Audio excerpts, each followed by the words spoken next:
Hello दोस्तों, नमस्कार। मैं विपिन सर, विपिन मैं इस चैनल पे आपका स्वागत करता हूं। आइए हम लोग एएलपी का सेट कर रहे हैं, एएलपी एंड टेक्नीशियन का, जिसमें हम लोग सेट नंबर फर्स्ट का सॉल्यूशन कर चुके हैं। ये हम लोग का सेट नंबर 2 होगा। सेट नंबर 2 है ये। प्रीवियस ईयर क्वेश्चन जो प्लेटफॉर्म वॉल्यूम 1 है, इसी का हम लोग सॉल्यूशन कर रहे हैं, जिसमें टोटल 39 सेट दिया हुआ है। एक सेट का हम लोग डिस्कशन कर चुके हैं, तो ये सेट नंबर 2 होगा। तो देखिए, ये जो सेट नंबर 2 है ना, तो इसमें हम लोग किस किस क्वेश्चन का सॉल्यूशन कर रहे हैं। तो मैथ जितना भी पूछा हुआ है टोटल कंप्लीट करेंगे, रीजनिंग का भी टोटल क्वेश्चन करेंगे, और उसके बाद न्यूमेरिकल का जो क्वेश्चन होगा ना, न्यूमेरिकल उसका भी हम लोग एक एक करके और बहुत बेसिक से आराम से समझते चलेंगे हम लोग। ठीक, तो सेट नंबर 2 आप अंत तक बने रहिए, देखिए आपको बहुत बिल्कुल अच्छा से समझ में आएगा। और चैनल पे न्यू होंगे तो चैनल सब्सक्राइब कर लीजिएगा, विपिन मैथ्स को सब्सक्राइब करके, और शेयर कर देना है अपने दोस्तों में कि ज़्यादा से ज़्यादा लोग इसे सीखे और ज़्यादा से ज़्यादा फायदा उठाए। ठीक, तो चलिए हम लोग सेट नंबर 2 का डिस्कशन, एक एक क्वेश्चन का हम लोग सोल्यूशन करेंगे। अगर सेट नंबर 1 नहीं देखे हैं आप, तो प्ले लिस्ट उसका बना हुआ है, वहाँ से जाइए और देख लीजिए, टोटल आपको समझ में आएगा। ठीक, तो चलिए सेट नंबर 2 का पहला क्वेश्चन देखिए क्या कह रहे हैं। बोला है हमें कि नीचे दिए गए भिन्न में से किस भिन्न में 5/8 जोड़ने पर 1 बन जाए। अब देखिए, 1 बन जाए अर्थात 1 में से 5/8 घटा दीजिए, तो ये जोड़ने वाली संख्या मिल जाएगा आपको। ये जो जोड़ने वाली संख्या होगी, जोड़ने वाली संख्या इज इक्वल टू 1 में से 5/8 घटा दीजिए, तो ये 8 माइनस 5/8 हो जाएगा, यानी कि 3/5 आपका आंसर हो जाएगा। अब देखिए, बहुत बच्चे क्या करेंगे कि अभी 3/5 इसमें खोजेंगे, कहीं नजर ही नहीं आ रहा है, तो कुछ भी इधर उधर मार करके चले जाएंगे, आंसर अपना गलत कर देंगे। लेकिन बिल्कुल गलत नहीं करना है। देखिए, ये ऊपर नीचे 2 से गुणा कर दिया है, यानी कि 3 दूना 6, ये 8 होगा ना, नीचे ये 8 होगा, सॉरी, ये 3 दूना 6 बट्टा 8 दूना 16, यानी कि 6/16 दिया हुआ है। 3/8 न दे करके 6/16 जो है ऑप्शन में दिया हुआ है, जो कि ऑप्शन नंबर सी में दिया है, तो सी हमारा सही आंसर होगा। ये बात आप समझ में आया कि नहीं आपको?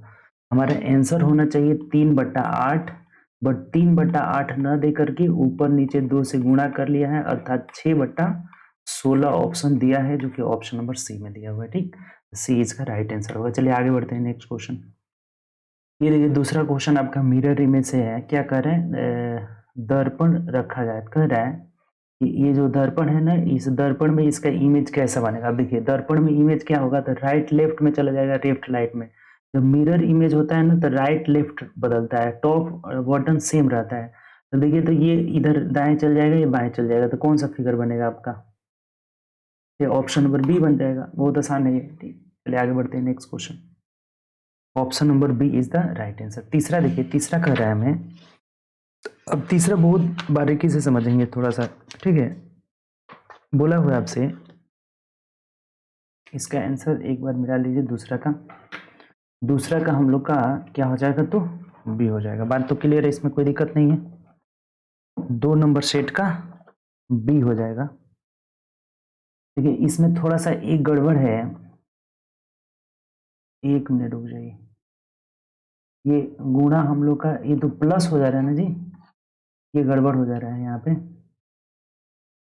ये जो है फिगर, इसका ये ऊपर ज्यादा बढ़ा दिया है ना, इसमें ये नीचे दिया हुआ है,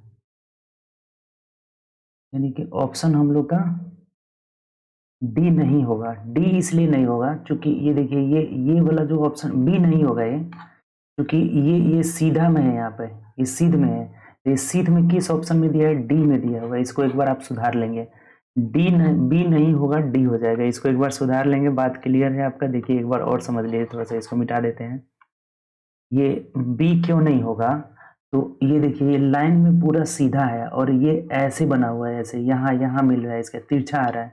ये वाला ऑप्शन नहीं होगा। हमारा ऑप्शन कौन सा होगा, डी हो जाएगा। अब देखिए, बी और डी दोनों एक ही जैसा नजर आ रहा है, लेकिन हम लोग का बी आंसर नहीं होगा, डी आंसर होगा। ये सब तो होने का कोई चांस ही नहीं है, ए सी होने का कोई भी चांस नहीं है यहाँ पे।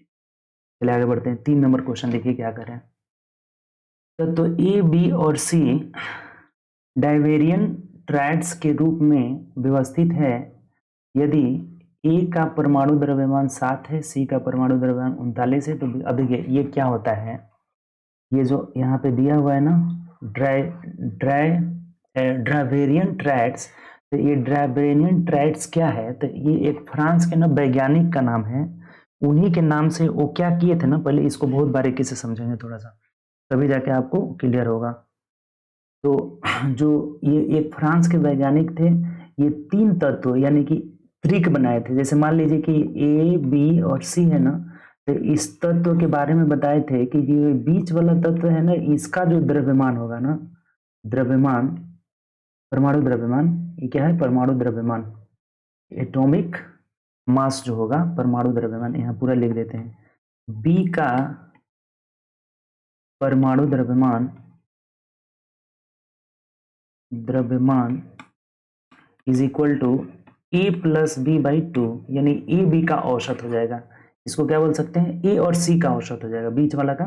तो ए और सी के औसत के बराबर होता है, औसत के बराबर होता है। इस बात को आप ध्यान रखेंगे, ठीक, कि जो ये डावेरियन ट्रैट्स जो थे, एक वैज्ञानिक थे, ये एक ट्रिक बनाए थे, ट्रिक मतलब हुआ कि 3 तत्व। तो ये 3 तत्व के बारे में बताए थे कि जो बी वाला तत्व है ना, बीच वाला तत्व का जो परमाणु द्रव्यमान होता है, ये अन्य तत्व के परमाणु द्रव्यमान के औसत के बराबर होता है। तब ए का देखिए, यहाँ पे बी का परमाणु द्रव्यमान क्या हो जाएगा, तो ए का 7 है और सी का 39 है, इनका औसत निकाल देंगे। 7 + 39/2 यानी कितना हो जाएगा, 916 का 6 से 1 हो जाएगा, यानी कि 46/2 का मतलब 23 हो जाएगा। 23 का मतलब ऑप्शन नंबर ए हो जाएगा। इस बात को आप ध्यान में रखेंगे। ये ड्रेवेनियन ट्राइड्स है, इनके अंतर्गत जो ट्रिक होता है ना, कोई भी 3 वो अगर तत्व देगा ना, तो उसमें जो बीच वाला तत्व होता है उसका परमाणु द्रव्यमान अन्य 2 तत्व के परमाणु द्रव्यमान के औसत के बराबर होता है। ठीक, ये बात क्लियर हो गया आपका। ठीक, चलिए आगे बढ़ते हैं नेक्स्ट क्वेश्चन की तरफ। अगला क्वेश्चन देखिए, 4 नंबर क्वेश्चन क्या कह रहा है कि एक बगीचे में आम और नीम के 361 पौधे लगाए गए हैं। यदि आम और नीम के पौधों का अनुपात, देखिए ये आम और नीम के पौधों का अनुपात दिया हुआ है, नीम का रेशियो कितना दिया है, 8:11। ठीक, अब कह रहे तो बगीचे में नीम के कितने पेड़ है। अब एक बात बताइए कि 11, 8, 19 हो गया, 11 और 8 19, 19 इज इक्वल टू टोटल पेड़ कितने हैं, 361 है। तो ये कट जा रहा है, एक का वैल्यू 19 हो जाएगा, 19 19 से 361। तो ये बोला है कि बगीचे में नीम के कितने पेड़ हैं, यानी 11 यूनिट का मान पूछ रहा है। तो 11 गुणे 19 कर लीजिए, 19 से कम 19, 19 से कम 19 और 1 20 हो जाएगा, यानी कि 209 हो जाएगा। ऑप्शन नंबर ए हो जाएगा, 4 का ए। कोई दिक्कत इसमें, आसान सा क्वेश्चन है। चलिए आगे बढ़ते हैं नेक्स्ट क्वेश्चन।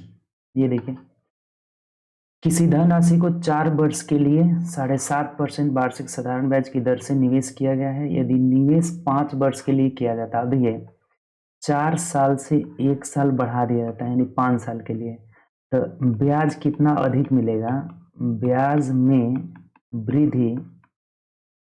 वृद्धि इज इक्वल टू 1 गुणे 1 साल बढ़ रहा है ना, तो 1 गुणे दर कितना है 7.5, यानी कि 7.5% एक्स्ट्रा ब्याज मिलेगा। और इसी 7.5% का मान आपको दे रखा है कितना, 375 रुपये। तो कह रहे हैं कि मूलधन बताइए, यानी 100% का मान निकालना है। प्रिंसिपल हमेशा कितना होता है, 100%। अब देखिए कितना आसान है, 375/7.5 इंटू 100 हो जाएगा। ये जब पॉइंट हटाएंगे तो ऊपर 0 हो जाएगा, 25 3 75 और 25 चौके 100 हो जाएगा। 3 से कटाइए, 3 एकम 3, 3 दूना 6, 3 5 15, गुणा कर लीजिए, 0, 5 चौके इसका 0 हासिल 2 हो जाएगा, 4 दूना 8, 2 10 का 0 हासिल 1 हो जाएगा, 4 एकम 4, यानी 5,000 रुपया हो जाएगा। ऑप्शन से देखिए, ऑप्शन नंबर बी हो जाएगा। ये आसान सा क्वेश्चन था आपका। बात क्लियर है कि नहीं बताइए, कोई इसमें समस्या आपको। जो ब्याज में वृद्धि हो रहा है, तो 1 साल समय बढ़ रहा है, तो 1 गुणे 7.5 यानी कि 7.5% एक्स्ट्रा ब्याज मिलेगा। ये 7.5% का मान 375 है, 100% का मान कितना हो जाएगा, 5,000 रुपये हो जाएगा। ठीक, चलिए आगे बढ़ते हैं नेक्स्ट क्वेश्चन।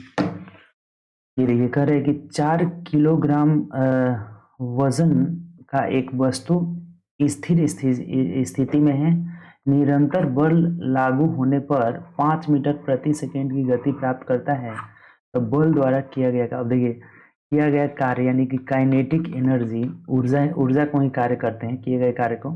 तो हाफ mv² होता है, आपको पता होगा। काइनेटिक एनर्जी बराबर हाफ mv², कल भी आया था क्वेश्चन पीछे वाले सेट में। तो 1/2, मास कितना है 4, और ये 5 मीटर पर सेकेंड है, तो 5 5 कितना हो जाएगा 25, 2 से कटाइए, 2 दूनी के 4, 25 दूना 50 जूल का कार्य होगा। कार्य का मात्रा क्या होता है जूल, तो 50 जूल मतलब ऑप्शन नंबर बी हो जाएगा। देखिए बी मतलब 50 जूल हो जाएगा। क्लियर, ये कल भी इस पे क्वेश्चन आया था, काइनेटिक एनर्जी बराबर हाफ mv²। ठीक, चलिए आगे बढ़ते हैं नेक्स्ट क्वेश्चन।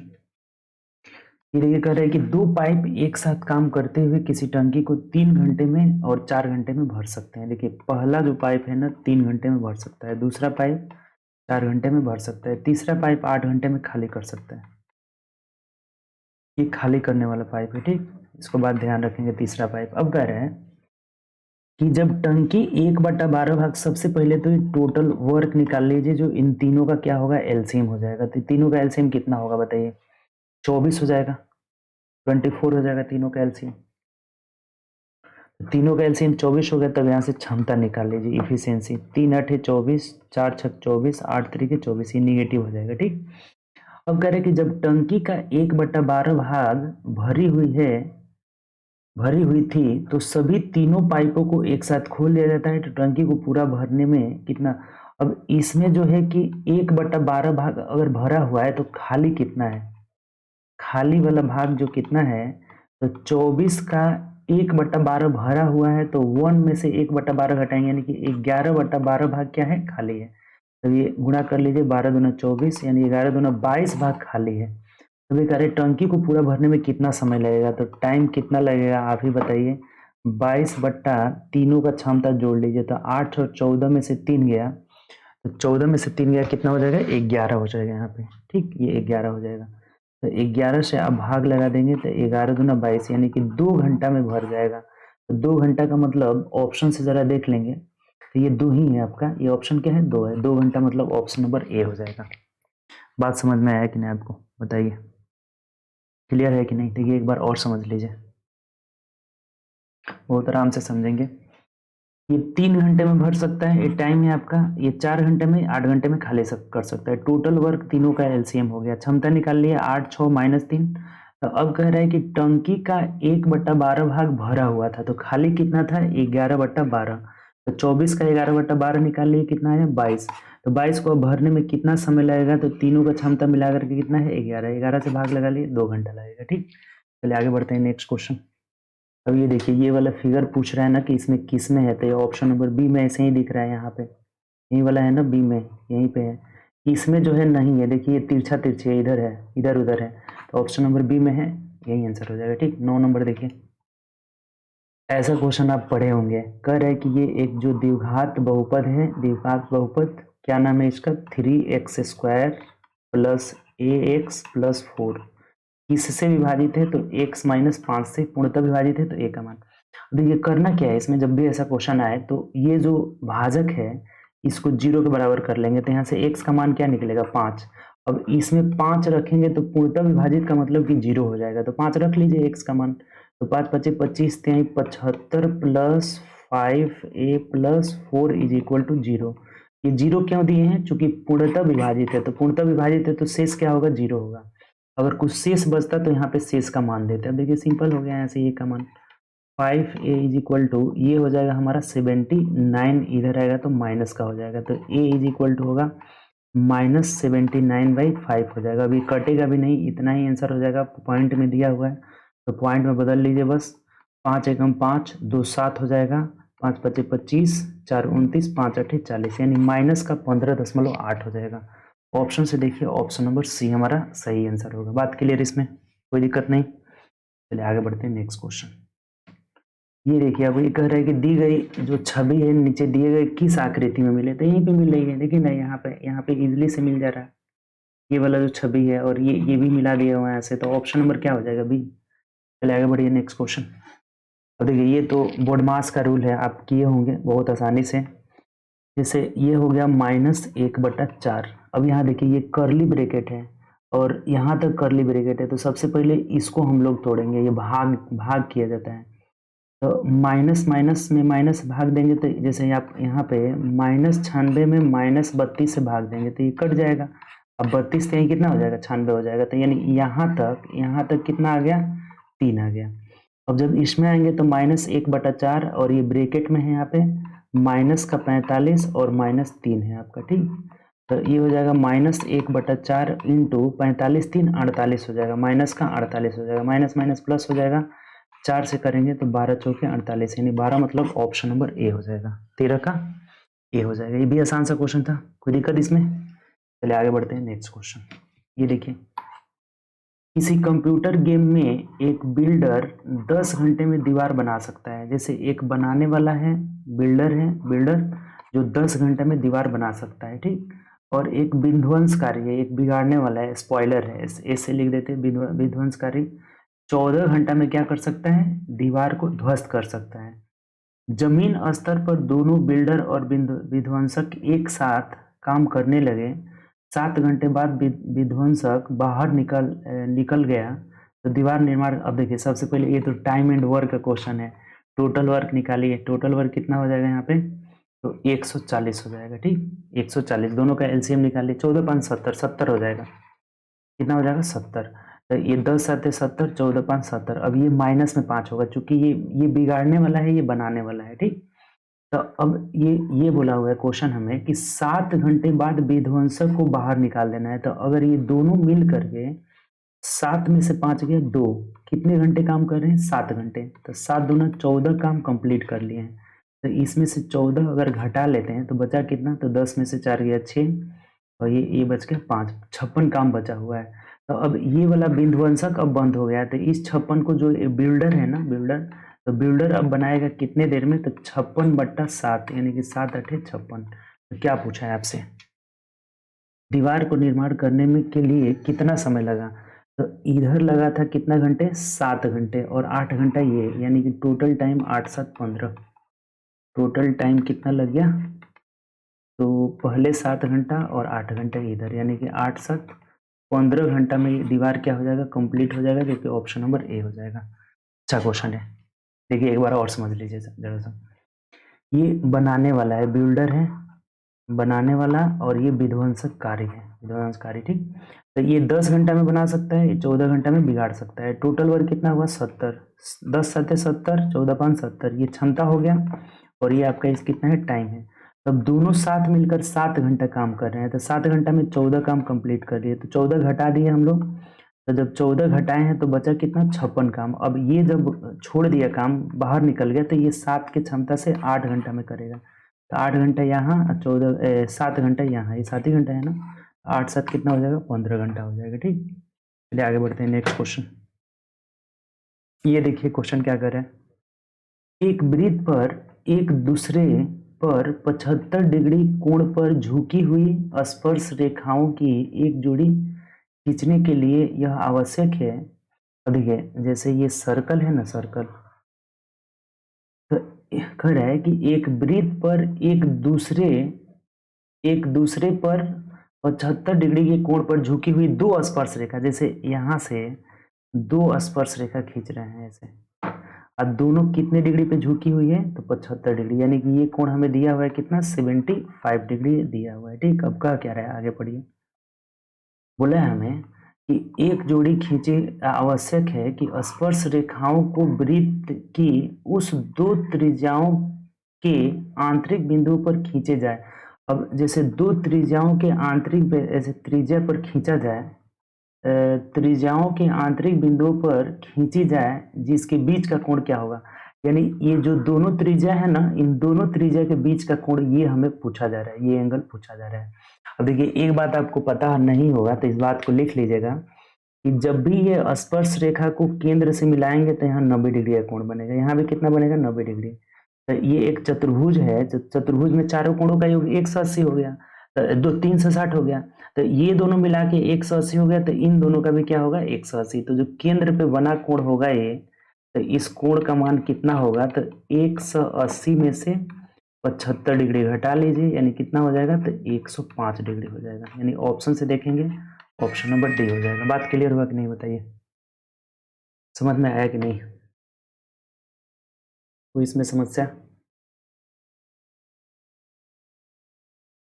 बोलिए। कोई दिक्कत, आगे बढ़ते हैं। देखिए अगला क्वेश्चन है हमारा ये कि कॉट के power 4 theta plus cot square theta बराबर 3 है, तो कॉसेक के power 4 theta minus cosec square, ये भी 3 ही हो जाएगा। ये भी क्या हो जाएगा? 3 ही हो जाएगा। कैसे? देखिएगा जरा ध्यान से। यहाँ से ये जो दिया हुआ है हम लोग का ना कि कॉट के power 4 theta plus cot square theta बराबर कितना है? 3। तो जब इसमें से हम कॉट स्क्वायर थीटा जब कॉमन लेंगे तो बचेगा क्या हमारा? Cot square theta plus 1 is equal to 3 हो जाएगा। अब देखिए एक आपको याद होगा identity, cosec square theta minus cot square theta is equal to 1 होता है। तो जब आप इस कॉट को बदलेंगे, कॉट को बदलेंगे तो ये कितना हो जाएगा? Cot square theta is equal to 1, ये इधर भेजेंगे तो ये क्या हो जाएगा? कॉसेक स्क्वायर थीटा माइनस 1 हो जाएगा। कॉसेक स्क्वायर थीटा माइनस 1 इस कॉट की जगह रख दीजिए बस, और कुछ है ही नहीं। ये दोनों बराबर ही होता है आपस में। देखिए कैसे, हमें ध्यान है कि बहुत बार एक क्वेश्चन आया हुआ है, यहाँ कुछ भी दे देता है, दशमलव में दे देता है, इसका मान पूछ देता है, तो जो यहाँ रहेगा ना वही आंसर हो जाएगा। तो अब इसको जब बदलेंगे, कॉट स्क्वायर को हम क्या लिख सकते हैं? तो cosec square theta minus 1 into, अभी देखिए तो कॉसेक स्क्वायर प्लस 1 को क्या लिख सकते हैं? जब इसको इधर भेजेंगे तो कॉट स्क्वायर प्लस 1 को कॉसेक स्क्वायर लिख सकते हैं। कॉसेक स्क्वायर थीटा बराबर कितना है? 3। अब इसको गुणा करिएगा तो देखिए क्या मिलेगा? तो कॉसेक के power 4 theta minus cosec square theta बराबर क्या हो जाएगा? 3 ही हो जाएगा। यानी कि आज के बाद से नोट कर लीजिएगा, आप भी डायरेक्ट इसे निकालने की कोई ज़रूरत नहीं है। ये जो कॉट के पावर 4 थीटा होता है ना, यहाँ से देखिए क्या होता है, नोट करके लिख लेंगे इस बात को। कॉट के power 4 theta plus cot square theta is equal to cosec, इधर लिख देते हैं, देखिए यहाँ पे जगह नहीं बच रहा है, इसको मिटा करके यहाँ ही नीचे ही लिख देते हैं। ठीक, इस बात को आप ध्यान में रखेंगे। यानी कॉट के power 4 theta plus cot square theta is equal to cosec के power 4 theta minus cosec square theta. ये दोनों आपस में क्या होता है? बराबर होता है। जितना मान इसका होगा प्लस में, इसका माइनस में, वही होगा। जैसे ये 3 दिया है तो ये भी क्या हो जाएगा? 3 हो जाएगा। Option number D. कैसे हुआ? तो यहाँ पे देखिए ये सब निकाले हुए हैं, कॉमन ले लेंगे और फिर आइडेंटिटी का यूज कर लेंगे, 3 हो जाएगा। ठीक, चलिए आगे बढ़ते हैं नेक्स्ट क्वेश्चन। तो देखिए ये ग्राफ से रिलेटेड है। 19 नंबर क्या बोला हुआ है? ये एक ग्राफ दिया हुआ है, पढ़िए ना ऊपर कि जनवरी, फरवरी, मार्च, अप्रैल ये सब दिया हुआ है। दिए गए आंकड़ों में मोटरसाइकिल और कुल गाड़ियों के 2017 के शुरुआती 6 महीने यानी कि जनवरी फरवरी 2017 का डाटा दिया हुआ है। सर एक्स में हुए पंजीकरण 1000 में दिया हुआ है, 1000 में सब दिया हुआ है। तो देखिए यहाँ सूचना क्या लिख रहा है कि चार्ट में पहली संख्या मोटरसाइकिल का है। ये जो पहली संख्या ने यहाँ से डिवाइड है, ये देखिए 2 भाग में है, तो ये मोटरसाइकिल का है, मोटरसाइकिल की है, और दूसरी संख्या कुल गाड़ियों की है। ये 21 केवल मोटरसाइकिल का है, इसमें टोटल है आपका। ठीक, तब क्या कह रहा है कि क्वेश्चन पढ़िए, यहाँ से क्वेश्चन पूछ रहा है कि दिए गए आंकड़ों के आधार पर जनवरी से अप्रैल 2017 के दौरान मोटरसाइकिल के अलावा बाकी या गाड़ियों के पंजीकरण की संख्या से बढ़ी हुई है। कितना से बढ़ी हुई है? अब देखिए कब का पूछ रहा है यहाँ पे, जनवरी से कहाँ जाना है? अप्रैल में। तो देखिए ये जनवरी हुआ, जनवरी, तो जनवरी में मोटरसाइकिल को छोड़ देना है। जैसे टोटल गाड़ी 27 है, टोटल गाड़ी कितना है? 27, तो 27 में से मोटरसाइकिल को हटा लेंगे तो अन्य गाड़ी निकल जाएगा, ये अन्य गाड़ी। तो अन्य गाड़ी कितना हो जाएगा? 6000 हो जाएगा। ये 1000 में है, ये 6 केवल आया, लेकिन हम 1000 अपने मन से लगा लेंगे चूंकि यहाँ पे दिया हुआ है। देखिए क्वेश्चन 1000 में पूछा हुआ है, यहाँ पे लिखा है कि मोटरसाइकिल कुल गाड़ियों की संख्या, पंजीकरण की संख्या किस में है? 1000 में है आपका। ठीक, अब चलिए किसमें पूछ रहा था? अप्रैल में। तो ये हो गया हम लोग का अप्रैल। तो अप्रैल में देखिए टोटल गाड़ी 35 है, अप्रैल का इधर लिख देते हैं। 35 में से आप ये मोटरसाइकिल का घटा दीजिए 20, तो कितना बचा? 15000 बचा। तो ये बोला है कि गाड़ियों की पंजीकरण की संख्या कितना से बढ़ी है? तो 6000 से 15000 हो गई, यानी कि 9000 वृद्धि हो गया है। 9000 वृद्धि हुआ है, ऑप्शन से देख लीजिए किस में है, तो ऑप्शन नंबर डी में दिया हुआ है 9000 वृद्धि, ऑप्शन डी हो जाएगा। उम्मीद कर रहे हैं इस बात को आप समझ गए होंगे। देखिए फिर से एक बार समझ लीजिए ये सब बातें। जैसे ये जनवरी में ये टोटल गाड़ी है और ये केवल मोटरसाइकिल है, तो अन्य गाड़ी कितने हो जाएगा, 27 में से मोटरसाइकिल घटा लेंगे 6000 हो जाएगा, ये 1000 में है सब। अप्रैल में कितना हो जाएगा, तो 35 है टोटल, 20 इसमें से मोटरसाइकिल है, तो 15000 हो जाएगा हमारा अन्य गाड़ी। तो कितना बढ़ा, 9000 की वृद्धि हुआ, ऑप्शन नंबर डी हो जाएगा। चलिए आगे बढ़ते हैं नेक्स्ट क्वेश्चन। ये क्वेश्चन देखिए, अब आपको एक बात नहीं पता होगा, एक formula A square A cube plus B cube plus C cube minus 3abc is equal to A plus B plus C into A square plus B square plus C square minus A B minus B C minus C, ये formula होता है, ठीक। अब इसमें जब ये वाला term zero हो जाए, ये जीरो हो जाएगा, तो इधर टोटल क्या हो जाएगा, जीरो हो जाएगा। यानी कि यदि कंडीशन होता है कि A plus B plus C is equal to zero हो, तो अब ये टोटल क्या हो जाएगा, जीरो। तो ये टोटल जीरो हो जाएगा, तो यहाँ से हमें निकल जाएगा कि A cube plus B cube plus C cube is equal to 3abc हो जाता है। ये बहुत बार क्वेश्चन इसमें आया हुआ है।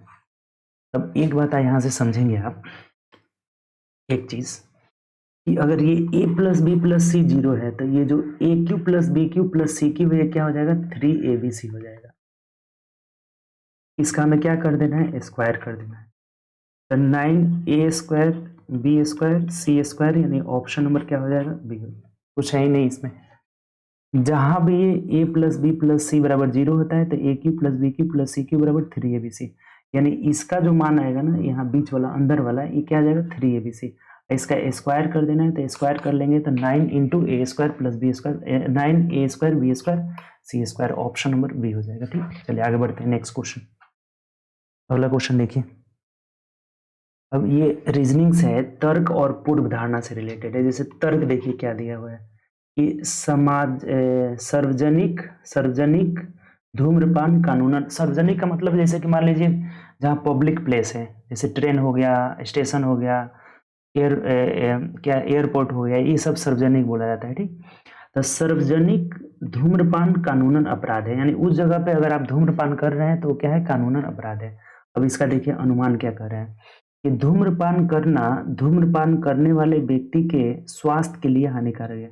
अब दीजिए इसका कोई लेना देना है ही नहीं, ये तो बात सही है कि धूम्रपान करना स्वास्थ्य के लिए हानिकारक है, लेकिन इसमें सार्वजनिक स्थान का चर्चा ही नहीं है, तो ये क्या हो जाएगा हमारा, ये गलत हो जाएगा, ये इसमें अनुमान नहीं होगा। अब दूसरा पढ़िए, धूम्रपान सार्वजनिक स्थानों पर अन्य लोगों के स्वास्थ्य के लिए हानिकारक है, तो ये बिल्कुल सही है, यानी केवल 2 हो जाएगा। केवल 2 किस में है, ऑप्शन नंबर सी में है, तो सी इज द राइट आंसर। आसान सा क्वेश्चन है, बात क्लियर है। इसमें जो पीता है उसके लिए जरूरत तो है, बट सार्वजनिक स्थान की कोई चर्चा नहीं है, तो एक नहीं होगा, केवल 2 होगा, यानी ऑप्शन नंबर सी हो जाएगा, ठीक। चलिए आगे बढ़ते हैं नेक्स्ट क्वेश्चन। अब ये वाला क्वेश्चन जरा देखेंगे आप ध्यान से। देखिए यहाँ दिया हुआ है ए, यहाँ एफ दिया हुआ है, ई दिया हुआ है, आई दिया हुआ है। तो जैसे कि ए के बाद 4 बढ़ा दिया है, फिर इसमें 4 बढ़ा दिया है, तो यहाँ जब 4 बढ़ा रहे हैं तो 9 4 13, एम वाला ऑप्शन ही नहीं कोई दे रहा है। यानी कि ये सिर्फ केवल, जैसे कि ये ए वॉवेल है, ई वॉवेल है, आई जैसे आपको पता होना ना कि वॉवेल क्या होता है, तो ए ई आई ओ यू होता है।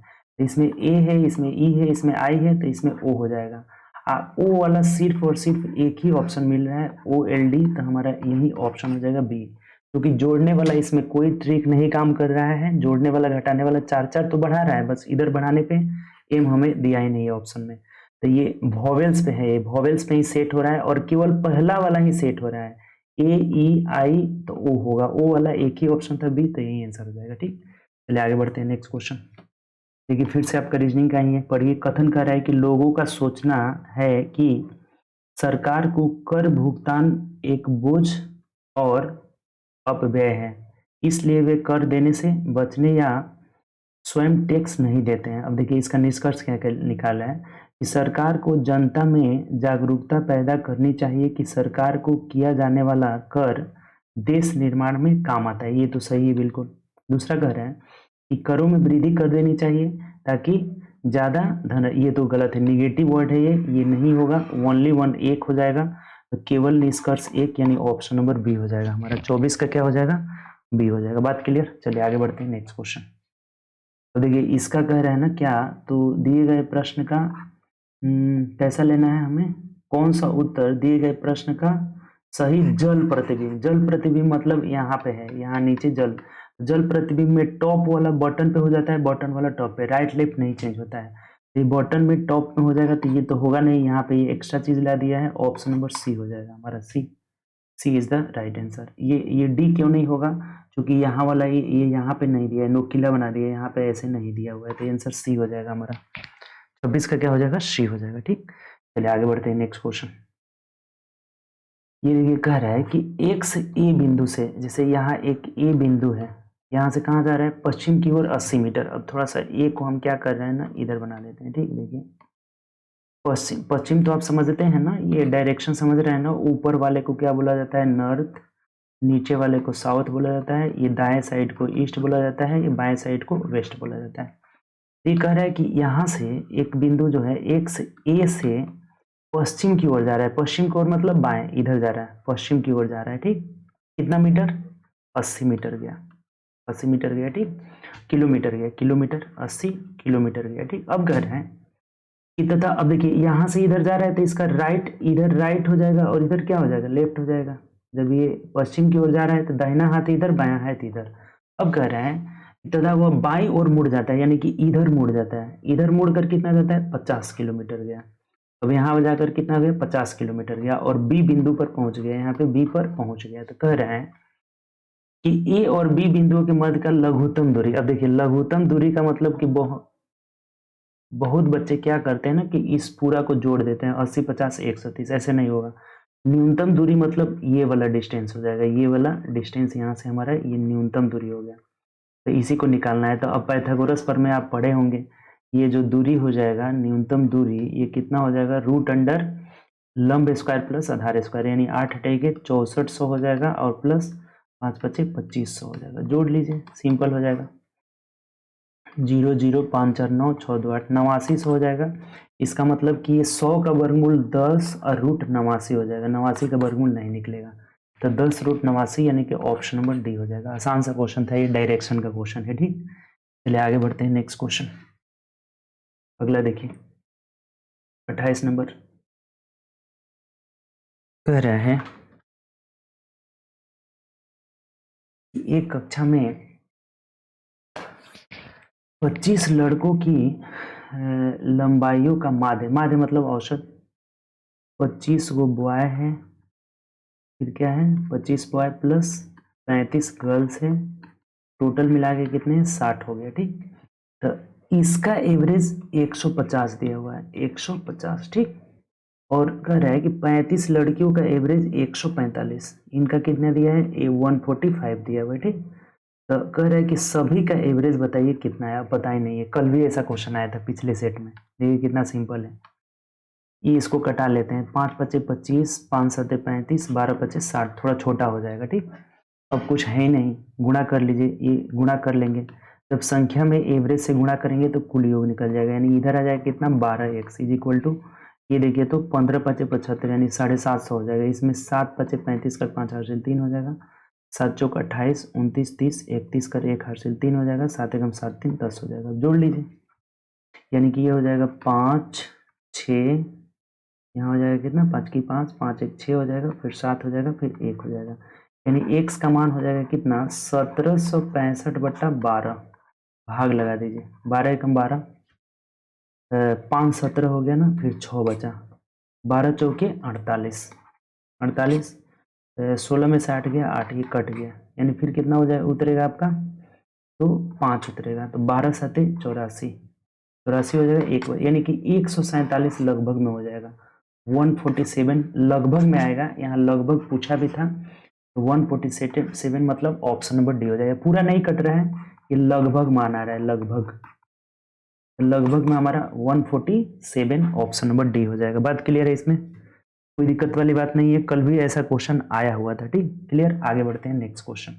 जैसे देखिए इसको क्या किए हम लोग ना कि ये छोटा कर लिए, ज्यादा गुणा नहीं करना पड़ेगा, 5 5 5 सब कट रहा था तो छोटा कर लिया, अब गुणा करके हम क्या किए, भाग लगा दिए 147। ठीक, चलिए आगे बढ़ते हैं। नेक्स्ट क्वेश्चन ये देखिए, बढ़ई जो है हथौड़ा से काम करता है, तो क्रेन बिल्डर, नहीं ये बिल्डर इधर आता तब हो जाता है, गलत है। कंप्यूटर लेखक, ये भी गलत है।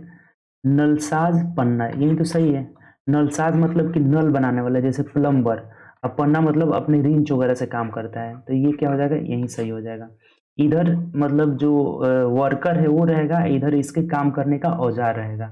ये नलसाज मतलब नल बनाने वाला प्लम्बर अपने पन्ना से काम करता है, तो ये ऑप्शन नंबर सी हो जाएगा। ठीक, चलिए आगे बढ़ते हैं। नेक्स्ट क्वेश्चन देखिए, ये आसान क्वेश्चन है। सबसे पहले हम इस छोटे ब्रैकेट को तोड़ेंगे, तो इसमें 13 और 2 क्या हो जाएगा, 15, और 15 में से 15 गया, ये 0 हो गया इधर। ठीक, तब यहाँ आते हैं तो 46 में से अगर 0 घटाते हैं तो ये 46 ही हो जाएगा, यानी कि 27 माइनस 38 माइनस 46। अब देखिए कुछ नहीं है, यानी कि 27 प्लस ये माइनस में आ जाएगा, कितना आ जाएगा, घटा दीजिए इसको, तो 16 में से 8 गया 8, यानी माइनस का 8 आ रहा है, यानी 27 प्लस 8, 27 प्लस 8 कितना हो जाएगा, 35 हो जाएगा। ऑप्शन से देखिए ऑप्शन नंबर ए हो जाएगा, 32 का कितना हो जाएगा, ए हो जाएगा। आसान सा क्वेश्चन था।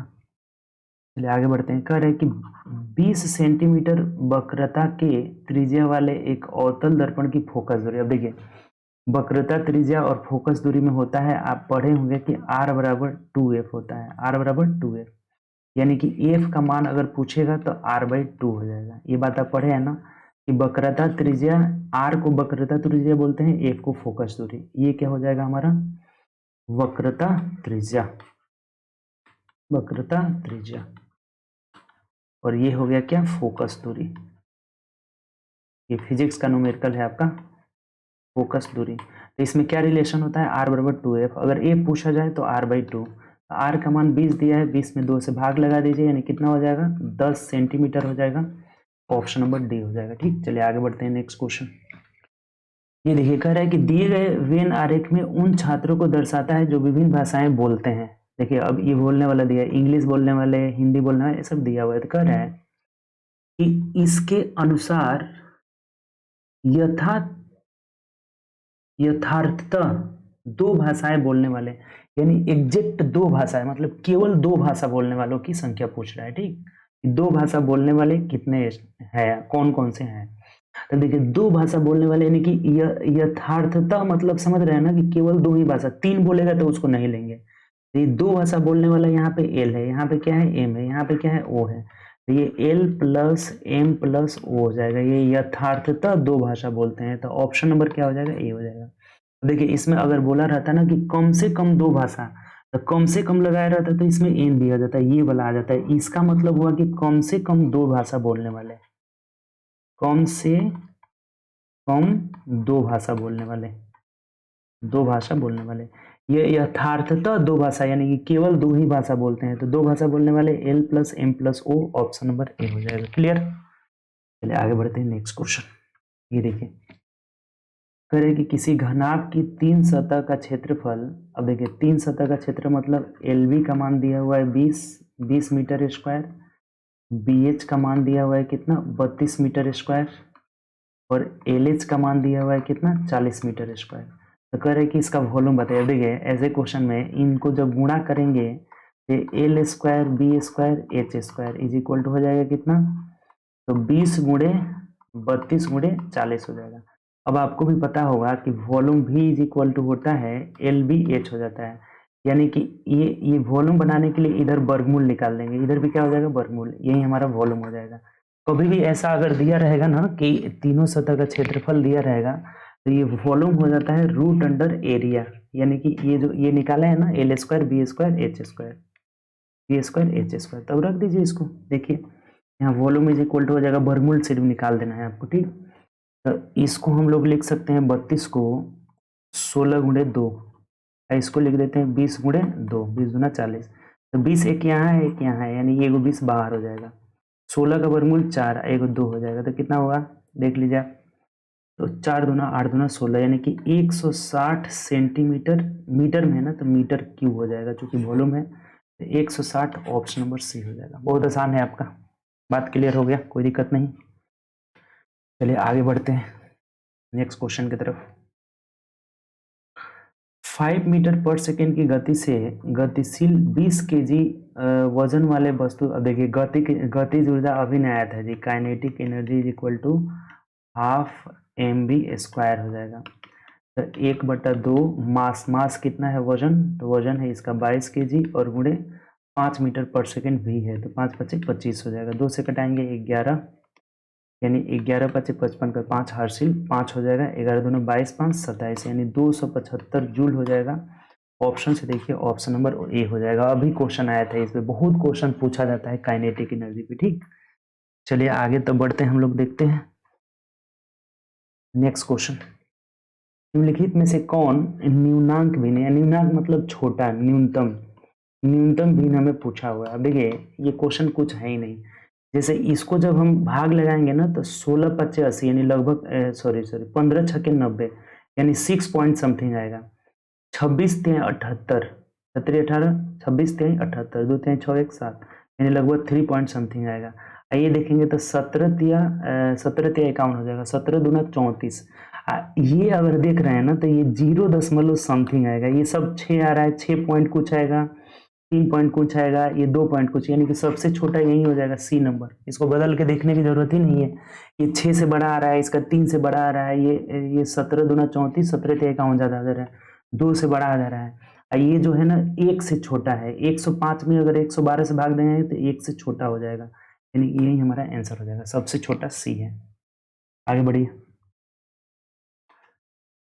कह रहे हैं कि दूध का पानी के एक मिश्रण में 2/5 भाग मिल्क है, मिश्रण की कुल मात्रा 21। अब देखिए मिल्क निकाल लेते हैं इसमें, 21 का 2/3, यानी कि 3 7 21, तो 7 दूना 14 लीटर मिल्क है। तो वाटर कितना है आपका, तो 7 लीटर है। ठीक, 14 लीटर मिल्क है। अब कह रहा है कि यदि इसमें 4 लीटर पानी और मिलाया जाता है, तब देखिए टोटल पानी कितना हो जाएगा, टोटल वाटर हो जाएगा 7 + 4, यानी कितना हो जाएगा 11 लीटर।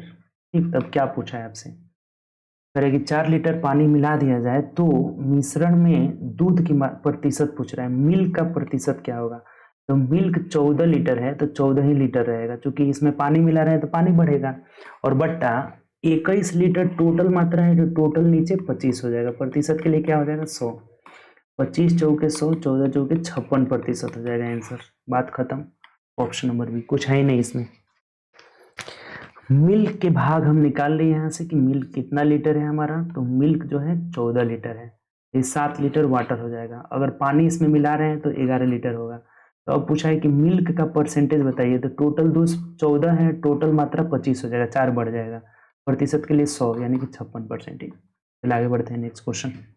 तो ये देखिए क्या कर रहा है, प्रॉब्लम फिगर कि सही जल प्रतिबिंब निकालना है। जल प्रतिबिंब में टॉप बॉटम, टॉप ये वाला नीचे चला जाएगा और ये वाला ऊपर चला जाएगा, तो नीचे ऊपर ऊपर मतलब यही ऑप्शन हो जाएगा, ऑप्शन नंबर सी, दूसरा कोई ऑप्शन ही नहीं है।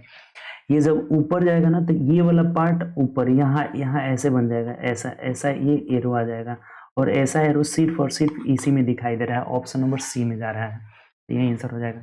कभी भी जब जल प्रतिबिंब निकालना रहता है ना, जल जैसे यहाँ जल है ना, तो ये टॉप है, ये बॉटम है, ये चेंज हो जाता है, ये राइट है और ये लेफ्ट है, तो राइट लेफ्ट नहीं चेंज होता है, यानी कि इसमें क्या हो जाएगा, इधर राइट का राइट ही रहेगा, लेफ्ट का लेफ्ट ही रहेगा, लेकिन ये बॉटम ऊपर चला जाएगा, टॉप नीचे आ जाएगा, ये उल्टा हो जाता है। ठीक, चलिए आगे बढ़ते हैं नेक्स्ट क्वेश्चन की तरफ। ये देखिए फिर आ गया बोर्ड मास वाला रूल, इसको सॉल्व करिए क्या होगा। देखिए तो ये -261 हो जाएगा, यहाँ पे प्लस माइनस माइनस हो जाएगा, -380 हो जाएगा, माइनस माइनस प्लस हो जाएगा, कितना, तो 521 हो जाएगा, यहाँ पे प्लस 821 हो जाएगा, यहाँ पे माइनस माइनस प्लस हो जाएगा 121। अब देखिए कुछ है ही नहीं, प्लस वाला एक जगह जोड़ लीजिए, माइनस वाला एक जगह, ये जिसे तीनों प्लस है तो 1 1 2 1 3 हो जाएगा, 2 2 4 2 6 हो जाएगा। ठीक, 8 1 9 9 5 14 हो जाएगा। इधर माइनस वाला जोड़ते हैं तो ये माइनस वाला कितना आ रहा है देखिए, तो एक ही हो जाएगा, 8 6 14 का 4 हासिल 1 हो जाएगा, 3 2 5 1 6 हो जाएगा, -641। तो इसमें से घटा देना है 641, देखिए कितना आ जाएगा, 3 में से 1 गया 2, 6 में से 4 जाएगा 2 हो जाएगा, और यहाँ पे 14 में से 6 गया 8, यानी 822 आपका आंसर हो जाएगा, ऑप्शन नंबर सी हो जाएगा, कुछ है ही नहीं इसमें। ठीक, चलिए आगे बढ़ते हैं नेक्स्ट क्वेश्चन की तरफ। देखिए फिर आ गया आपका कथन निष्कर्ष। क्या कह रहे हैं पढ़िए। कह रहे हैं कि नीचे दिए गए प्रश्न को ध्यान पूर्वक पढ़े और बताएं कि उत्तर देने के लिए कौन से पर्याप्त होंगे।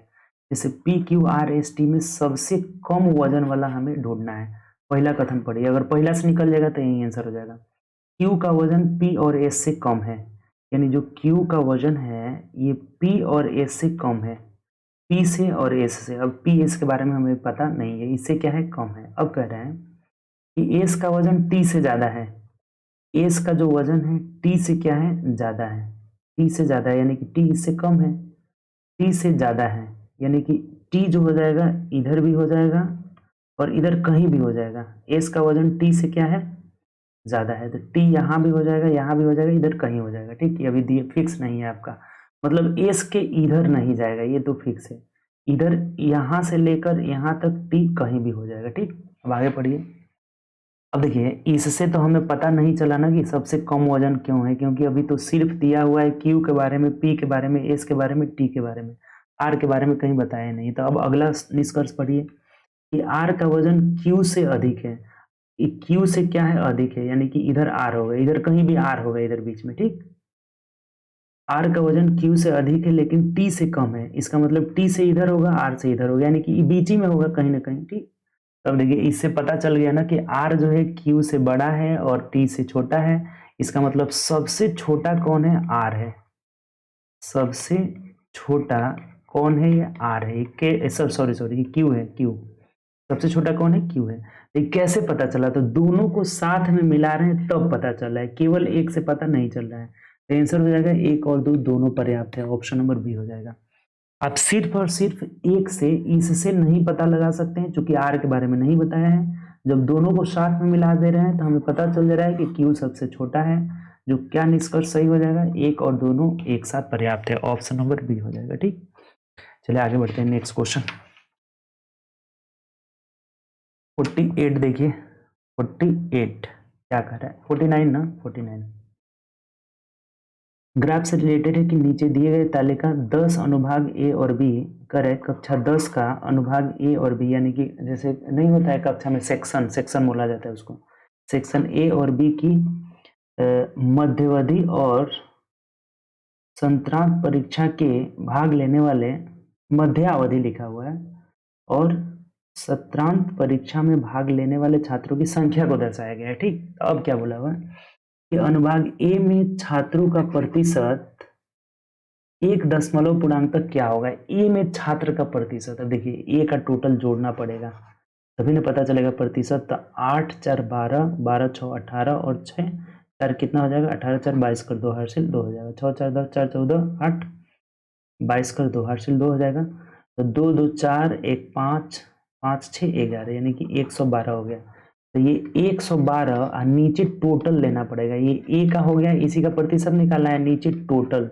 तो टोटल के लिए बी को भी जोड़ना पड़ेगा, जोड़ दीजिए, बी कितना आ रहा है, 3 2 5 5 10 7 17 का 7 हासिल 1 हो जाएगा, 2 1 3 3 1 4 4 1 5 5 10 107 हो जाएगा। तो टोटल जोड़ दीजिए, तो 7 2 9 एक की एक ही हो जाएगा और एक एक 2 219 प्रतिशत के लिए 100% पूछा है ना, करें कि छात्र का प्रतिशत कितना है, यानी कि 100 से भाग लगाना होगा। अब देखिए दशमलव में आएगा आपका, एग्जैक्ट तो कटेगा नहीं, तो आप इसको भाग लगा के देख लीजिए कितना आ रहा है। ये तो कट नहीं रहा है, 3 से कट जाएगा क्या, 3 तरीके 9 10 11 नहीं कट रहा है, यानी कि गुणा करके इसको भाग लगा के चेक कर लेना है कितना आ रहा है। भाग लगा के देखिए, बताइए भाग लगा के कितना आ रहा है। 112 गुणे 100 भागे 19 कितना है, भागे 219, 51.14 आ जा रहा है आपका। ठीक है, कितना आ जा रहा है, 51.14 समथिंग आ रहा है। तो 51.1 ऑप्शन नंबर बी हो जाएगा हमारा। ठीक, ऑप्शंस क्या हो जाएगा, बी हो जाएगा। ये कैलकुलेटिव बस कुछ नहीं है, इसमें भाग देना ही पड़ेगा आपका। जो डीआई रहता है ना, थोड़ा सा कोई कोई कैलकुलेशन दे देता है, जैसे ये वाला थोड़ा सा कैलकुलेटिव दे दिया, तो 51.14 हो जाएगा, ऑप्शन नंबर हमारा बी हो जाएगा। बात क्लियर, कोई दिक्कत इसमें। चलिए आगे बढ़ते हैं। नेक्स्ट क्वेश्चन प्रतिशत में है, ये 100 से गुणा किया है ना, प्रतिशत में है। 50 देखिए क्या कर रहा है कि किसी त्रिभुज में समकोण बनाने वाली दो भुजाएं, यानी कि ये समकोण त्रिभुज की बात कर रहे हैं। ये जो समकोण त्रिभुज है इसमें समकोण बनाने वाली ये दोनों जो भुजाएं हैं ये 3 है और ये क्या है 4 है आपका। ठीक, ये पता हुआ कि कर्ण क्या हो जाएगा 5 हो जाएगा। तो क्या पूछा है, इस त्रिभुज के परिवृत्त का क्षेत्रफल, यानी कि एक ऐसा सर्कल है जो इसके बाहर बना हुआ है ऐसे, तो इसका क्षेत्रफल कह रहा है। अब देखिए बहुत सिंपल है, परिवृत्त का जो त्रिज्या होता है ना, त्रिज्या कर्ण बटा 2 हो जाता है, आपको पता होगा कर्ण का आधा हो जाता है।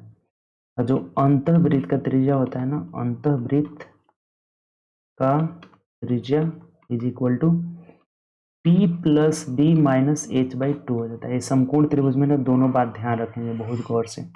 तो ये परिवृत्त का त्रिज्या जो आर हो जाएगा ना, बड़ा आर होगा, ये 5/2 हो जाएगा, यानी कि 2.5 हो जाएगा, 2.5। तो अब पूछ रहा है इसका एरिया क्या होगा, तो एरिया इज इक्वल टू वृत्त का पाई आर स्क्वायर हो जाएगा, यानी कि पाई इंटू आर का मान कितना है 2.5 का होल स्क्वायर। तो 25 से 625 6.25 पाई हो जाएगा।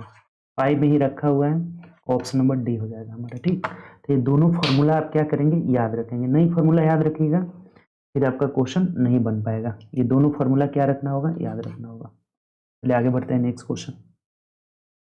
54 देखिए, सेल्सियस केल्विन तापमान में बदलने के लिए आपको निम्न में से क्या किया जाता है, तो 273 जोड़ दिया जाता है। ऑप्शन नंबर क्या हो जाता है, बी हो जाता है। अब कैसे, देखिए नहीं पता है ना तो आप एक चीज लिख लीजिए, ये एक ऐसा हथियार है ना, इससे किसी भी मतलब टेम्परेचर को ना आप किसी में भी बदल सकते हैं। जैसे C/100 is equal to F minus 32/180 बराबर K माइनस 273, K माइनस क्या होता है 273/100 और बराबर क्या हो जाता है R/80।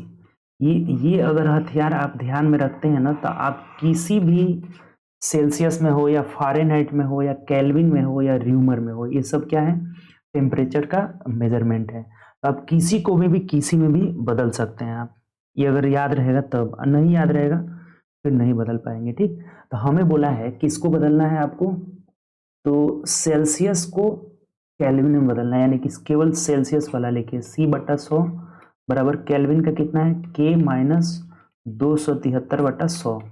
इस 100 से 100 खत्म हो जाएगा।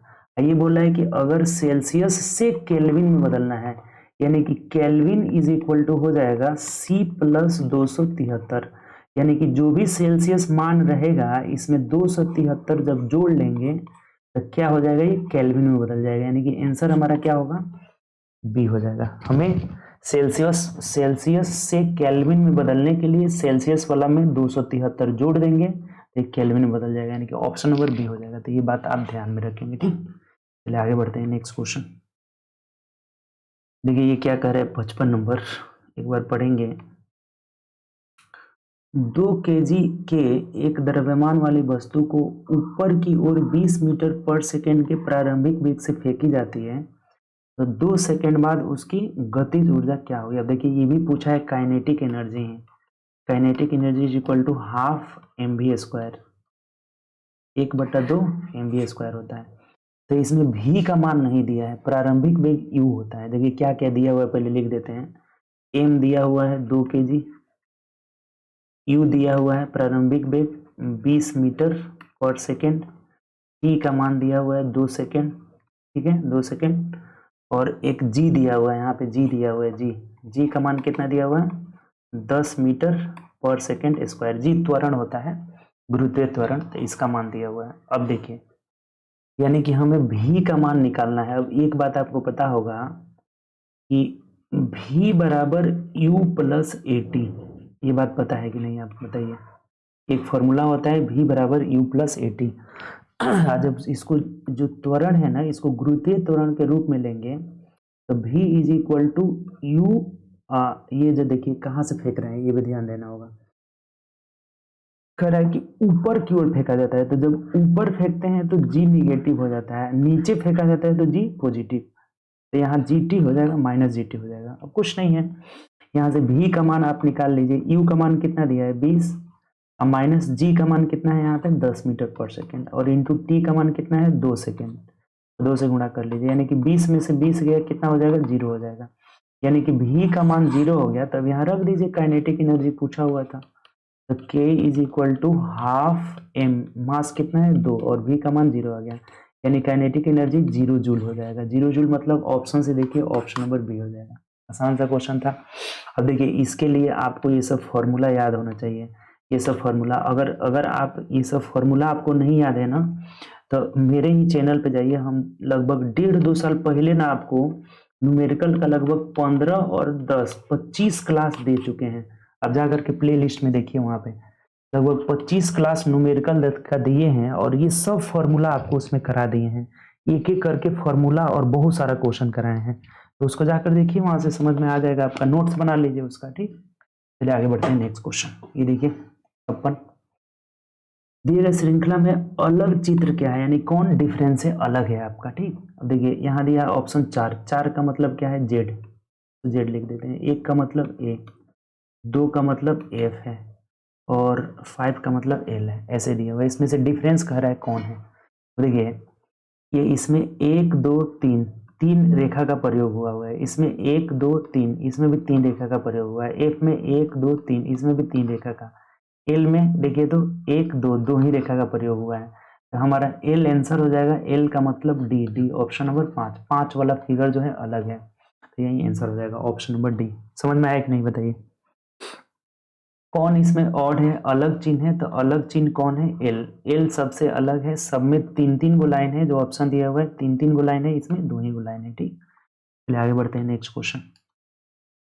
कह रहा है कि अगर घड़ी का नंबर 1 को m, जैसे ये घड़ी होती है ना, आपको पता भी होगा, घड़ी घड़ी जो होती है, तो यहाँ 12 रहता है, 1 2 3 4 5 6 7 8 9 10 11 ऐसे है, ठीक। अब कह रहा है यहाँ पे बोला हुआ है कि 1 को m, यानी कि उसको m लिखना है, 2 को n लिखना है, MNOPQRSTUVWX ऐसे लिख देना, ठीक।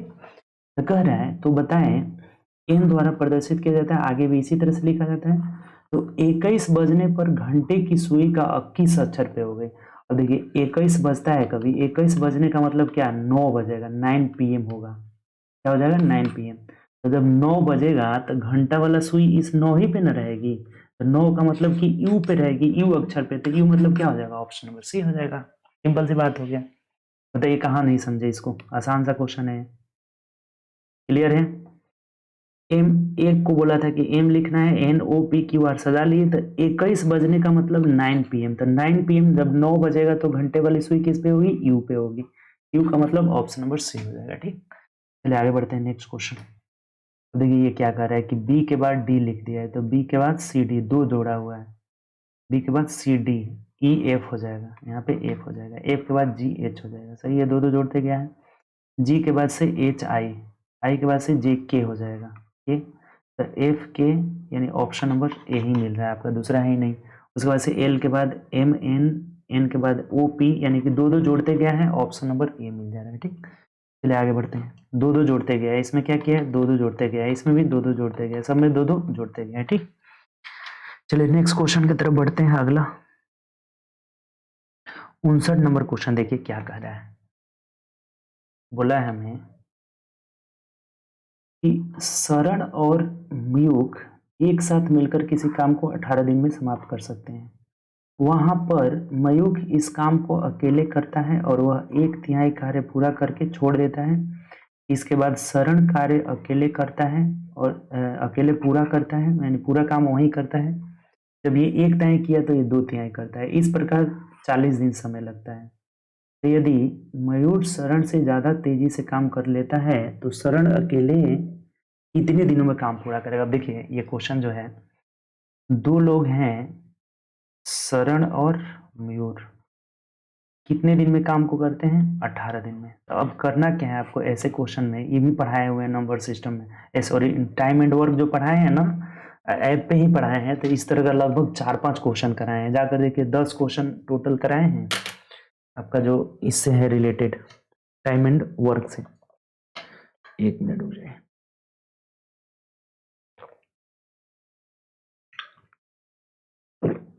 करिए, देखिए क्या होगा। यहाँ देखिएगा, वाटर इज लाइफ। अब गर्मी धीरे धीरे बढ़ रहा है ना, तो पानी आपको बहुत पीना पड़ेगा, ठीक। पानी जितना पीजिएगा हेल्थ के लिए सही रहेगा, ठीक। कह रहे कि 18 दिन में पूरा करते हैं, तो टोटल वर्क हम क्या करेंगे ना, इसका एलसीएम कुछ भी मान लेंगे। जैसे 18 का गुणज, एलसीएम का मतलब गुणज, तो हम 90 मान लेते हैं टोटल वर्क। तो इन दोनों का क्षमता कितना हो जाएगा, 5 हो जाएगा। इस 5 में सरण भी है और म्यूर भी है। अब देखिए यहाँ एक बात बोला था, कह रहा था कि यदि म्यूर सरण से ज्यादा तेजी से काम करता है, यानी कि म्यूर की क्षमता क्या है, अधिक है। अब ये लोगों को काम कैसे कराना है, यहाँ बात बोला हुआ था कि मयूर इस काम को अकेले करता है और 1/3 काम करता है। जैसे ये मयूर क्या किया ना, 1/3 काम किया, तो इस 90 का 1/3 भाग कितना हो गया, 30। 30 काम मयूर करता है, तो सरण कितना काम करता है, 60 काम। और इस तरह से काम करने में ये लोग को 40 दिन लगता है। तो आपको करना क्या है ना, देखिए बता रहे हैं कि ये जो 5 है ना, 5 जो हमें दिया हुआ है, इस 5 को ऐसे तोड़िए ना 2 भाग में, ऐसे 2 भाग में तोड़िए जिसमें मयूर ज्यादा होना चाहिए, सरण कम होना चाहिए। तो जैसे 5 को हम 2-3 में तोड़ कर देखते हैं, चेक करना पड़ेगा इसमें। तो इस सरण को 2 ले लिए, मयूर को 3 ले लिए। चूंकि मयूर ज्यादा लेना है तो 3 इसको तो ले नहीं सकते हैं, 1-4 भी ले सकते हैं, ठीक। तो पहले हम 2-3 देख लेते हैं, अगर 2-3 पे नहीं सेट होगा तो फिर 1-4 लेकर चेक करेंगे। सबसे आसान तरीका यही है, नहीं तो क्वाड्रेटिक इक्वेशन बनेगा, बहुत लंबा चला जाता है क्वेश्चन। अब देखिए यहाँ से इनको काम कराइए। जैसे मयूर का क्षमता 3 हो गया ना, तो 30 काम को करने में कितना दिन लगेगा, देखिए यहाँ काम कराते हैं। तो 30/3 यानी कि 10 दिन लगा, 10 दिन। इधर देखिए तो ये 60 काम सरण करेगा, तो सरण का क्षमता 2 है, तो 2 से भाग लगाएंगे यानी कि 30 दिन लगाएगा। 30 + 10 हमारा 40 आ जा रहा है। बात समझे। तो जब 40 आ रहा है तो ये क्षमता जो माने हैं ना, ये सही माने हैं, सही क्षमता है। तब क्या पूछा है बताइए, अकेले सरण अकेले कितना दिन में करेगा। तो सरण अकेले कितना दिन में करेगा, टोटल 90 काम है, सरण का क्षमता 2 है, भाग लगा दीजिए, यानी 45 दिन में कंप्लीट कर लेगा। ऑप्शन नंबर हमारा ए हो जाएगा। ये बहुत आसान तरीका है। अगर नहीं समझे हैं अभी, तो इस पर 3-4-5 क्वेश्चन कराए हुए हैं। आप टाइम एंड वर्क टाइप करिए जाकर के, चाहे प्ले लिस्ट में जाकर देखिए, टाइम एंड वर्क में टोटल ऐसा क्वेश्चन टाइप 7 होगा, उसमें टाइप 7 में 4-5 क्वेश्चन कराए हैं, ठीक। चलिए आगे बढ़ते हैं, नेक्स्ट क्वेश्चन 60 नंबर करिए। क्या कह रहा है कि राजनेता केवल सुंदर लड़कियों से शादी करते हैं। एक सुंदर है, तो एक राजनेता से शादी। अब देखिए यहाँ पे बोला है कि राजनेता केवल सुंदर लड़की से शादी करते हैं, यानी इसका मतलब कि राजनेता जिससे शादी करेंगे वो सुंदर होगी। ऐसा नहीं है कि जो लड़की सुंदर होगी वो राजनेता से शादी करेगी ही करेगी। ये उल्टा वाला, वाइस वर्सा वाला गलत होता है, ठीक। तब कह रहा है कि एक राजनेता से शादी करेगी, ऐसा कहना क्या है, गलत है। एक राजनेता से शादी नहीं कर सकती है। और देखिए दोनों, यानी कि ये आइदर में जाएगा, ये कर भी सकती है और नहीं भी कर सकती, यानी कि आइदर हो जाएगा। आइदर देखिए दिया होगा, ऑप्शन नंबर सी हो जाएगा, या तो 1 या तो 2 हो जाएगा। दोनों बातें दिया हुआ था, निगेटिव वर्ड भी दिया था, पॉजिटिव। तो अगर वो राजनेता से शादी कर, सुंदर है तो शादी कर भी सकती है, नहीं कर भी सकती है, इसमें आइदर केस होगा, दोनों गलत नहीं होगा हमारा, ठीक। चलिए आगे बढ़ते हैं, नेक्स्ट क्वेश्चन कह रहे हैं कि मेरी वर्तमान आयु, एज प्रॉब्लम है, 3/5 उतना ही है जितना मेरे चचे। अब देखिए ये मेरी आयु के बारे में बात किया है, और मेरे चचेरे भाई, मेरे चचेरे भाई, एक है कोई चचेरे भाई, उसी के बारे में बात किया है। तो हम अपनी आयु को x मान लेते हैं, चचेरे भाई को y मान लेते हैं। तो क्वेश्चन में बोला है कि मेरे वर्तमान आयु का 3/5 यानी कि 3/5x मेरे चचेरे भाई के 1 की आयु का 5/6 यानी कि 5/6y के क्या है, बराबर है। ये बात यहाँ से बोला हुआ है। तो दोनों में रेशियो नहीं निकल जाएगा, तिरछा गुणा कर लीजिए। 18x = 25y हो जाएगा, यानी कि x/y बराबर हो जाएगा 25/18। अब एक कोई वेरिएबल्स इसमें मान लीजिए, रेशियो में है तो यहाँ ए मान लेते हैं, ठीक। अब क्या कर रहा है, आगे पढ़िए। मेरी 10 साल पहले की आयु, तो ये देखिए, तो मेरी आयु कितनी है, 25A है, तो 10 साल पहले मतलब -10, ठीक। की आयु उनकी आज से 4 साल बाद की आयु, तो बाद जाएंगे तो 18A + 4, ये दोनों क्या है, आपस में बराबर है।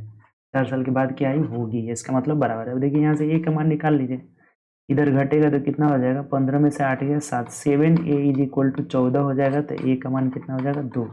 क्या पूछा है आपसे, मेरी वर्तमान आयु क्या है, मेरी मतलब x की वर्तमान आयु कितना है, 25A, तो 25 गुणे A का मान 2 आया है, यानी 25 दूना 50 वर्ष जो हो जाएगा, आंसर हो जाएगा। ऑप्शन से देखिए, ऑप्शन नंबर डी हो जाएगा। आसान सा क्वेश्चन था, बताइए समझे कि नहीं आप। दो बातें बोला हुआ था, यहाँ से इन दोनों का हम रेशियो निकाल लिए हैं, फिर रेशियो से ए मान लिए हैं। अब कह रहा है कि मेरी आयु 10 साल पहले चचेरे भाइयों के 4 साल बाद के बराबर थी, तो यहाँ से ए का मान 2 हो गया, तो 25 दूना 50, चचेरे भाई का पूछता 18 दूना 36 हो जाता है, ठीक। चलिए आगे बढ़ते हैं नेक्स्ट क्वेश्चन। तो ये देखिए, इसमें परिमेय संख्या बोला है, इसमें कौन सी परिमेय संख्या नहीं है, तो इसका वर्गमूल 8 हो जाएगा, ये भी 8 ही हो जाएगा, यहाँ 2 रहे या न रहे तब भी 8 ही होगा, ये कितना हो जाएगा, 2 हो जाएगा, ये 2√2 हो जाएगा। यही अपरिमेय संख्या है, परिमेय नहीं है। चलिए आगे बढ़ते हैं, आसान क्वेश्चन था।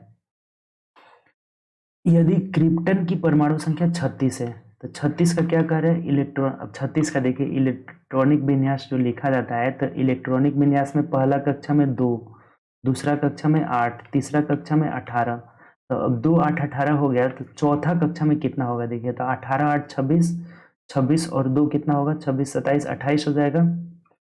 36 में से 28 गया, तो 16 में से 8 गया 8, यानी इतना हो जाएगा, 2 8 18 8। देखिए किसमें है, ऑप्शन नंबर बी में है, 2 8 18 8। पहला कक्षा पूरा भर चुका है, दूसरा कक्षा जो है ये भी भर चुका है, तीसरा कक्षा भी भर चुका है, चौथा वाला में नहीं भरा है, चौथा में 8 ही को रहेगा, क्योंकि 8 ही को बच ही रहा है इलेक्ट्रॉन, ठीक। तो इलेक्ट्रॉनिक विन्यास निकलने के लिए 2 8 18 ऐसे 36 होता जाता है, 2 8 18, तो ये 2 पूरा भर गया, 8 पूरा भर गया, 18 पूरा भर गया, अब 36 है मेरे पास, तो 36 में से इन तीनों को जोड़ करके घटा दिए, तो चौथा कक्षा में हमारा कितना रहेगा इलेक्ट्रॉन, 8 हो जाएगा, यानी कि ऑप्शन नंबर बी हो जाएगा, ठीक। चलिए आगे बढ़ते हैं नेक्स्ट क्वेश्चन। ये देखिए, कह रहा है 70 में कि तर्क पर ध्यानपूर्वक विचार करें और निर्णय करें कि इनमें से दिए गए कौन सा अनुसरण निहित है। बस यात्रा कंपनी BEST ने अपने किराया में 10% बढ़ोतरी करने का फैसला लिया है, ठीक। 10% बढ़ोतरी, यानी उसने अपना किराया 10% बढ़ाने का फैसला किया है। अब कह रहा है कि यदि BEST बस यात्रा कंपनी से कम किराए वाली अन्य बसों का विकल्प चुन सकते हैं, यात्री के बारे में बोल रहा है कि अब देखिए, जब ये बढ़ाया, अपना भाड़ा बढ़ाया है, तो कोई भी यात्री होगा कम किराए वाला भाड़ा का बस चूज करेगा, तो ये तो पहला तो सही लग रहा है।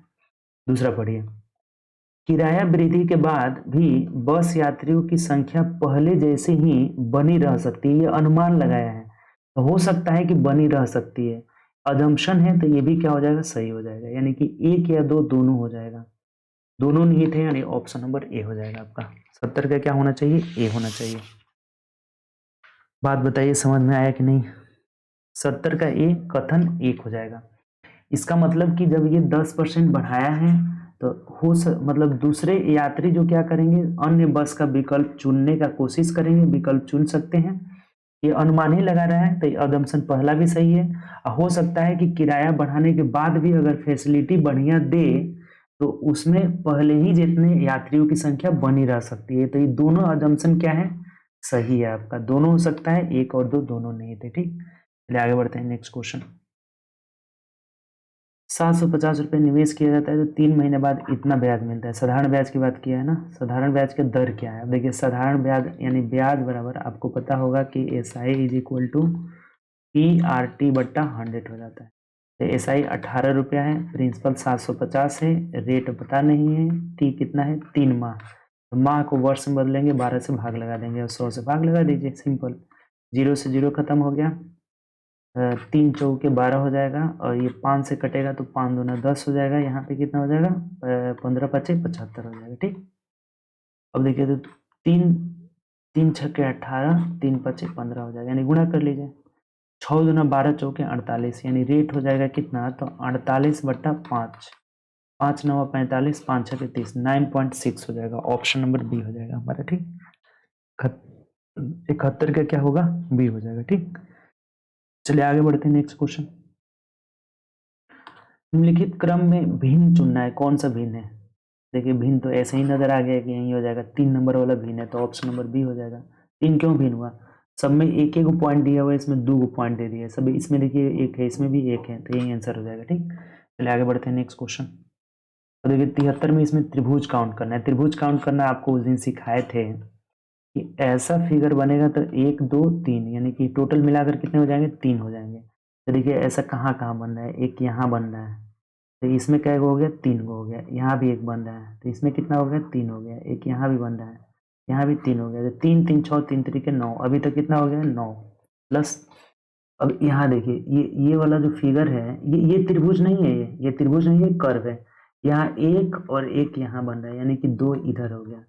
इसमें भी आते हैं तो एक यहाँ बन रहा है, एक यहाँ बन रहा है, यानी कि 2 यहाँ हो गया। ठीक, ये एक मिला करके, ये एक मिला करके एक त्रिभुज दोनों में मिला करके बन रहा है, यानी कि +1 हो गया।